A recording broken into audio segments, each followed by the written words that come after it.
Olá, meus irmãos, graça e paz seja com todos.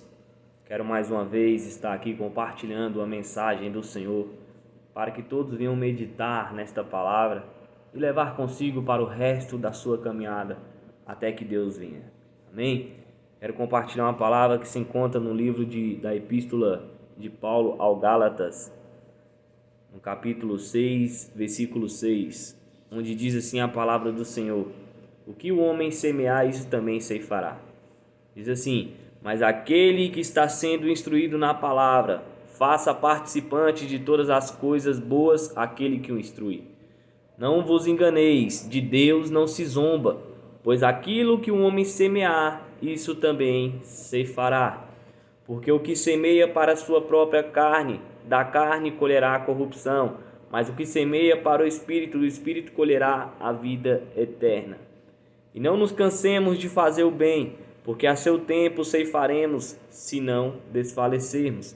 Por isso, enquanto tiverdes oportunidade, façamos o bem a todos, mas principalmente aos da família da fé.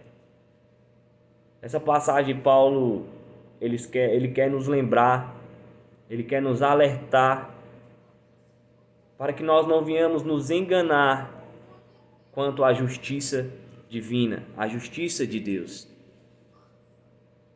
Paulo está nos dizendo: não vos enganeis, de Deus não se zomba. Pois aquilo que o homem semear, isso também ele ceifará. Sabe o que o Paulo está dizendo? Aquele que plantar o mal, colherá o mal. Aquele que plantar o bem, vai colher o bem. Por isso que Paulo nos diz então no versículo 10, por isso enquanto tiveres oportunidade, faça o bem. Quanto mais bem você faz às pessoas, mais retornos prósperos você tem para a sua vida. E quanto mais você semeia o mal, mais o mal toma de conta da sua vida. Nós temos que ter isso em mente, irmão, e entender que não é porque nós nos tornamos novas criaturas que não virá sobre nós a consequência dos nossos pecados. Porque todo pecado tem uma consequência. E a pior delas é a morte. Porque a Bíblia mesmo diz que o salário do pecado é a morte. E é por isso que é necessário que Deus faça a justiça.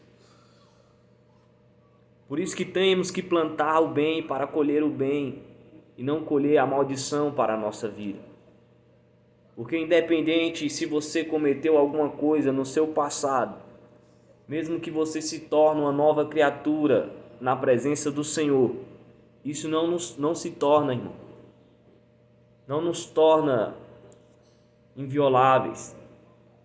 É certo que virá as consequências sobre aqueles atos cometidos anteriores. E você terá que pagar por aquilo que cometestes, porque Deus, ele é justo. Por isso, enquanto tiveres oportunidade, faça o bem, plante o bem, para que futuramente você venha colher o bem. Mas se você encontra-se em pecado e não consegue se afastar das coisas do mundo,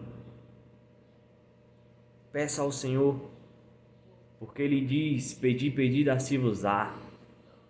Aquele que entra para dentro do seu quarto e fecha a porta e pede para o Pai de coração, aquele que vai até o trono do Senhor e chama a atenção de Jesus, Ele o atende. E Ele é um advogado fiel. É só Jesus que pode. É só Jesus que pode purificar e limpar o pecado do mundo. Foi por isso que Ele se entregou na cruz do Calvário. Porque no Antigo Testamento, o que eram feito com os sacerdotes? Os sacerdotes, eles faziam sacrifícios de animais. Pegavam ali os cordeiros novinhos e sacrificavam a Deus para que fosse ali redimidos dos pecados, tanto dos sacerdotes quanto também do povo ao qual os sacerdotes lideravam naquela época.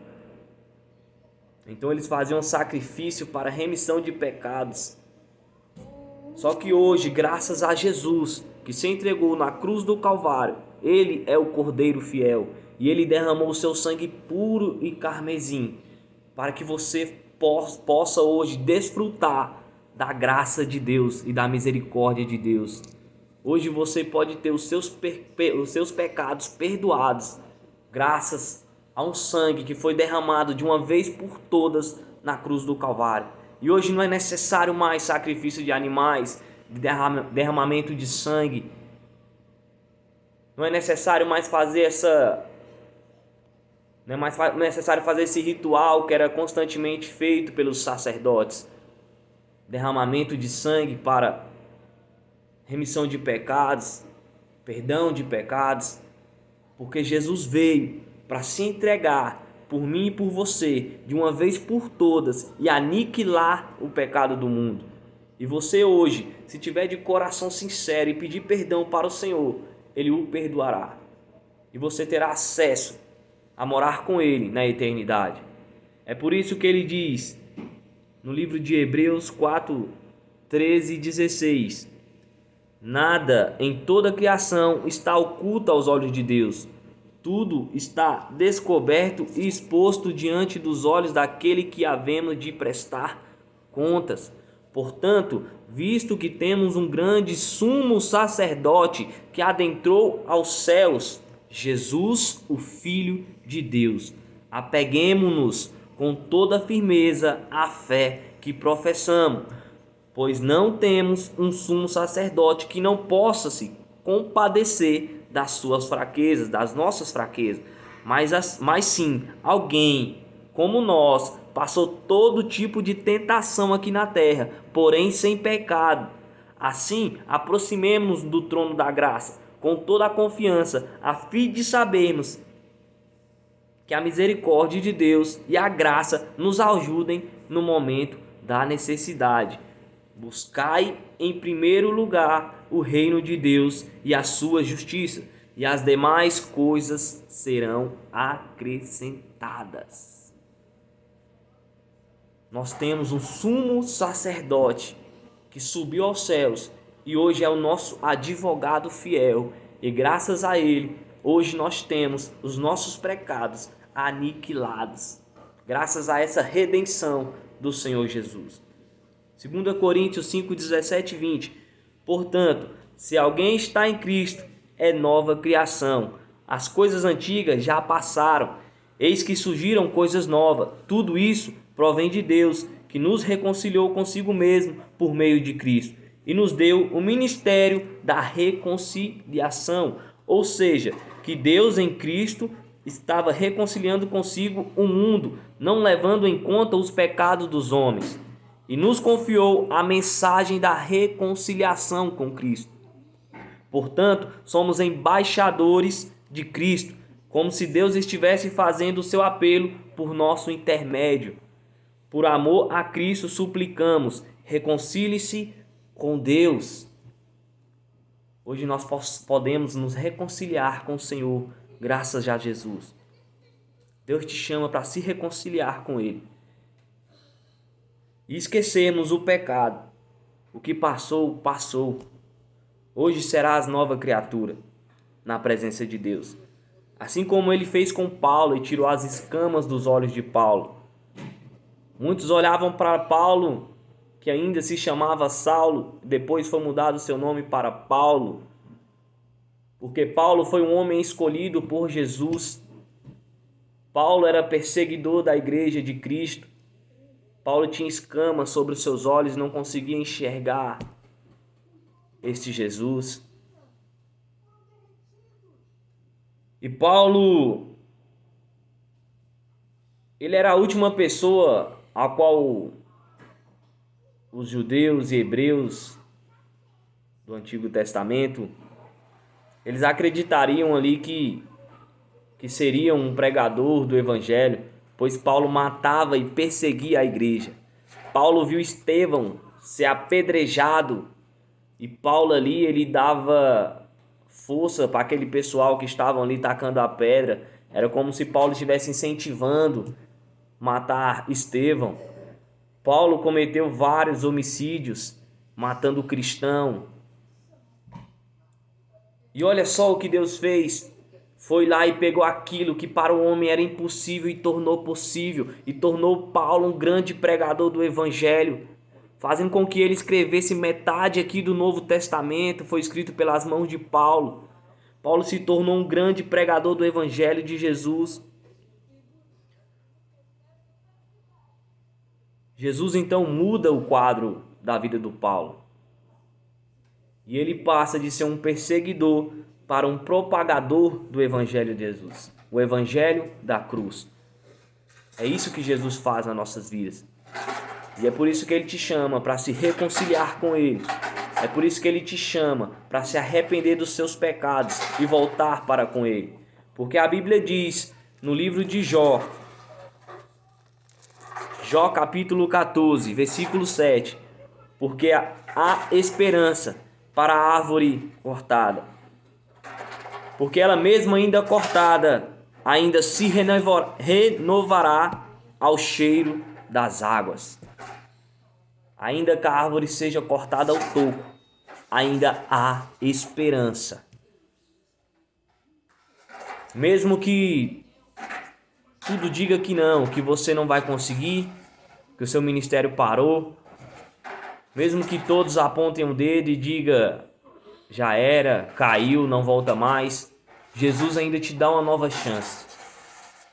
Porque ele sabe que mesmo a árvore cortada ao cheiro das águas, ela volta a brotar e dar frutos. Jesus acredita em você. Jesus acredita no seu ministério.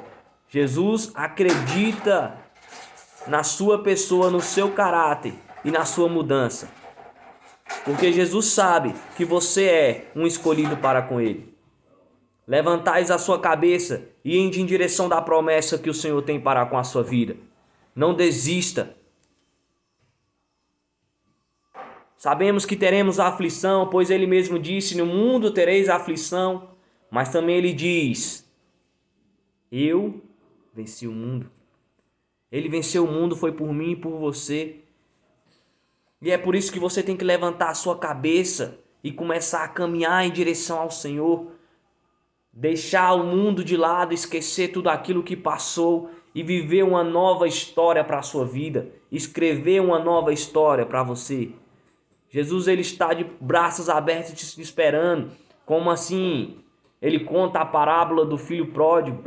Que quando aquele filho ele retorna à casa do pai, o pai está ali de braços abertos esperando para dar um abraço e dizer, o meu filho estava morto e hoje ele vive. O meu filho estava cego, hoje ele enxerga, para a honra e glória de Jesus. Deus te espera para te dar esse abraço e te confortar. Em nome de Jesus. Amém? Receba essa palavra. Leve no seu coração. E reconcilie-se com o Senhor. Reconcilie-se com o Senhor. Porque Ele te espera de braços abertos. Amém? Jesus te ama e eu também. Fica com Deus e a paz do Senhor seja convosco em nome de Jesus.